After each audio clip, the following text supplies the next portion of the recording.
Welcome to Manju's kitchen. இன்னைக்கு grilled pineapple எப்படி செய்கிறதுன்னு பார்க்கலாம் வாங்க.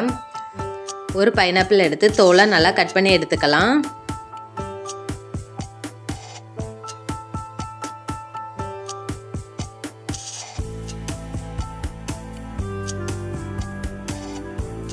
இப்போ தோலையெல்லாம் நல்லா கட் பண்ணியாச்சு. இதை ரவுண்டாக கட் பண்ணி எடுத்துக்கலாம்.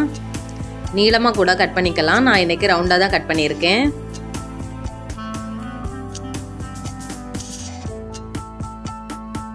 இப்போ எல்லாத்தையும் கட் பண்ணியாச்சு. ஒரு பாத்திரத்தில் 1 ஸ்பூன் அளவு மிளகாய்த்தூள், 1 ஸ்பூன் அளவு சர்க்கரை, கொஞ்சமாக உப்பு, கொஞ்சமாக பெப்பர் எல்லாத்தையும் சேர்த்து ஒரு வாட்டி நல்லா கலந்து விட்டுடலாம். இப்போ நல்லா கலந்து விட்டாச்சு.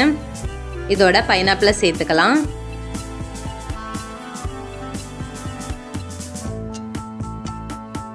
பைனாப்பிள் சேர்த்து நல்லா கலந்து விடுங்க. இதே மாதிரி கலந்து விடும்போது எல்லா பைனாப்பிள்லையும் மசாலா நல்லா பிடிக்கும். இப்போ நல்லா கலந்து விட்டாச்சு. ஒரு பேனில் கொஞ்சமாக எண்ணெய் சேர்த்துக்கலாம். எண்ணெய்க்கு பதிலாக நீங்கள் நெய் இல்லைன்னா பட்டர் கூட சேர்த்துக்கலாம். ரொம்ப நல்லாயிருக்கும்.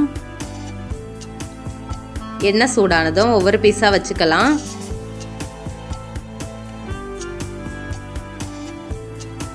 இது ஒரு 2 நிமிஷம் நல்லா வேகட்டும்.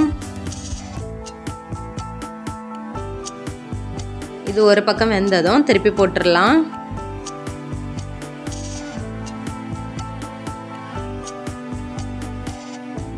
இது கொஞ்சம் வேகட்டும்.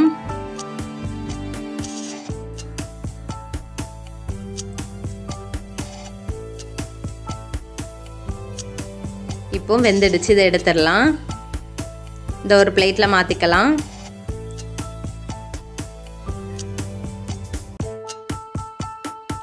இதே மாதிரி எல்லாத்தையும் வேக வச்சு எடுத்துக்கலாம்.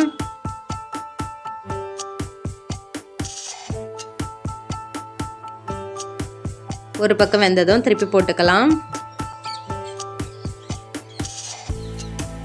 இப்போ வெந்துடுச்சு. இதை எடுத்துடலாம். அவ்வளவுதான், நம்ம கிரில்டு பைனாப்பிள் சூப்பராக ரெடி ஆகியாச்சு. இப்போவும் ஒரே மாதிரி பைனாப்பிள் சாப்பிடாம இந்த மாதிரி கிரில் பண்ணி சாப்பிடுங்க. ரொம்ப டேஸ்ட்டாக இருக்கும். ஒரு தடவை செஞ்சு சாப்பிட்டீங்கன்னா அடிக்கடி செய்வீங்க. அவ்வளோ டேஸ்ட்டாக இருக்கும். நீங்களும் வீட்டில் ட்ரை பண்ணி பாருங்கள். பிடிச்சிருந்தா லைக் பண்ணுங்கள், ஷேர் பண்ணுங்கள், சப்ஸ்கிரைப் பண்ணுங்கள். மறக்காமல் பெல் பட்டனை கிளிக் பண்ணுங்கள். தேங்க்யூ.